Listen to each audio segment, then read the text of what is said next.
Lo recibieron como rey, pero días después pidieron su muerte. En las calles de Jerusalén, la ciudad estaba completamente llena. No era un día cualquiera. Era tiempo de Pascua, una de las celebraciones más importantes para el pueblo judío.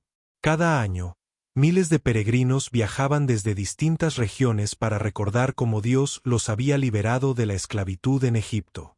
Familias enteras caminaban durante días para llegar a la ciudad santa. Se calcula que Jerusalén podía multiplicar varias veces su población en esos días. Las calles estaban saturadas. Había comerciantes, viajeros, sacerdotes y soldados romanos vigilando cada movimiento, porque sabían que en tiempos de fiesta también podían surgir rebeliones. El ambiente no solo era religioso, era político. El ambiente estaba tenso. Y en medio de todo eso había un nombre que todos mencionaban: Jesús de Nazaret. Su fama ya se había extendido. Muchos habían escuchado de sus milagros. Algunos decían haber visto cosas imposibles. Y otros hablaban de un hecho reciente que había causado gran impacto: la resurrección de Lázaro. Eso hizo que aún más personas quisieran verlo, porque si tenía poder sobre la muerte, entonces tal vez sí era el Mesías, el rey que todo mundo esperaba, el libertador. Y justo en ese momento, cuando la ciudad estaba llena de gente, Jesús decidió entrar en Jerusalén. Pero lo hizo de una manera muy particular. Antes de llegar, envió a sus discípulos a traer un burro. No fue casualidad. En la tradición judía, montar un burro era símbolo de paz. A diferencia de los reyes que entraban en caballos de guerra, él entraba como un rey humilde, cumpliendo lo que los profetas habían anunciado. Y cuando la gente lo vio acercarse, todo se desbordó. Muchos comenzaron a cortar ramas de palma, un símbolo de victoria y celebración en ese tiempo. No era un gesto cualquiera. Era una forma de reconocer a alguien como vencedor. Las colocaban en el camino. Otros extendían sus mantos, algo que en aquella cultura era un acto de honor reservado para alguien importante. Y entonces comenzaron a gritar: «Hosanna». Una palabra que no solo era alabanza, también era una súplica: «Sálvanos ahora. Bendito el que viene en el nombre del Señor». Era una mezcla de celebración y desesperación, porque no solo lo estaban recibiendo como rey, estaban esperando que actuara, que cambiara su realidad, que los liberara del imperio romano. Pero mientras la multitud gritaba, los líderes religiosos observaban, furiosos y angustiados, porque veían en Jesús una amenaza. Y también los romanos vigilaban, porque cualquier proclamación de rey podía convertirse en una rebelión. La tensión estaba creciendo, pero la multitud no lo veía así. Ellos estaban llenos de emoción, de esperanza, de ilusión.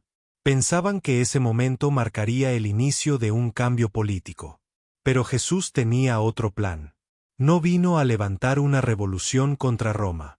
Vino a hacer algo mucho más profundo: enfrentar el pecado, entregar su vida y salvar a las personas desde dentro. Y eso no era lo que muchos esperaban. Al principio, la emoción fue intensa. Las voces fuertes.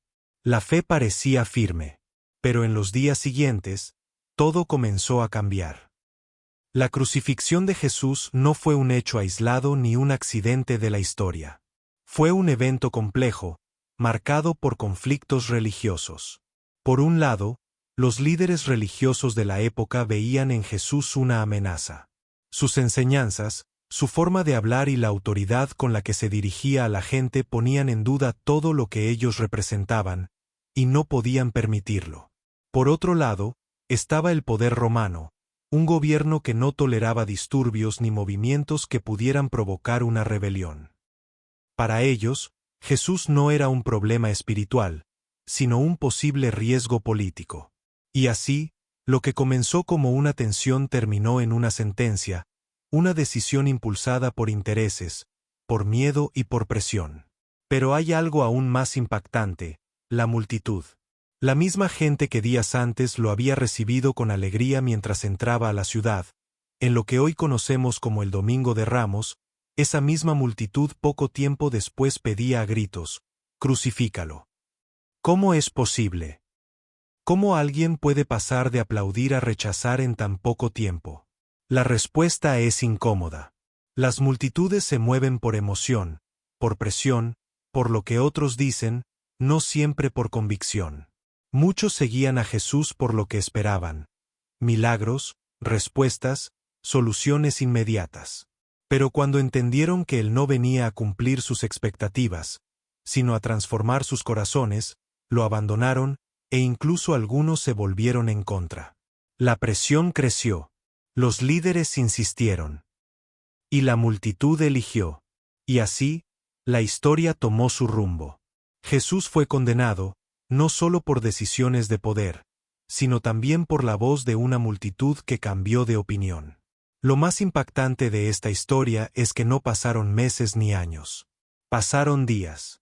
Los mismos que gritaban, «Hosanna», fueron los que después gritaron, «Crucifícalo». Las mismas voces. La misma ciudad. El mismo pueblo. ¿Cómo puede cambiar tanto el corazón humano en tan poco tiempo? La respuesta es más cercana de lo que parece. Porque muchas veces no seguimos a Dios por quien es Él, sino por lo que esperamos que haga por nosotros. Y cuando no cumple nuestras expectativas, cuando no responde como queremos, cuando el camino se vuelve difícil, nos decepcionamos, nos alejamos y cambiamos. El Domingo de Ramos no es solo una entrada triunfal. Es una advertencia. Es un reflejo de lo que puede pasar en el corazón humano cuando la fe depende de las circunstancias. La multitud no estaba completamente equivocada, pero tampoco estaba completamente comprometida. Creían, pero a su manera. Esperaban, pero con condiciones. Seguían, pero solo mientras todo parecía favorable. Y cuando eso cambió, ellos también cambiaron. Jesús no dejó de ser quien era, pero ellos dejaron de verlo como antes. Y eso nos lleva a una pregunta profunda. Si tú hubieras estado ahí, ¿qué habrías hecho? ¿Habrías gritado Hosanna con la multitud o habrías terminado gritando Crucifícalo días después? Es fácil pensar que nosotros habríamos sido diferentes, pero la realidad es que muchas veces repetimos esa misma historia. Seguimos a Dios cuando todo va bien, cuando sentimos paz, cuando las cosas salen como esperamos. Pero cuando llegan las pruebas, cuando hay silencio, cuando no entendemos, cuando duele, entonces nuestra fe se tambalea. El Domingo de Ramos nos confronta. Nos recuerda que la fe verdadera no se mide en la emoción del momento, sino en la fidelidad en el proceso. Porque cualquiera puede recibir a Dios con alegría, pero no todos permanecen cuando no entienden. Jesús sabía lo que iba a pasar. Sabía que esas mismas voces cambiarían. Sabía que ese camino lleno de palmas lo llevaría a la cruz. Y aún así, siguió adelante. No se detuvo. No cambió su misión. Porque su propósito no dependía de la aprobación de las personas, sino del amor. Y ese amor es el que hoy sigue buscando corazones firmes, corazones que no cambien en unos días, corazones que no abandonen cuando las cosas no salen como esperan. Tal vez hoy no estamos en Jerusalén, no tenemos palmas en las manos, pero cada día tomamos decisiones, y esas decisiones hablan. Porque al final no se trata de lo que decimos con palabras, sino de lo que mostramos con la vida. Y tal vez hoy la pregunta no es qué gritó la multitud, sino, ¿qué estás diciendo tú con tu vida?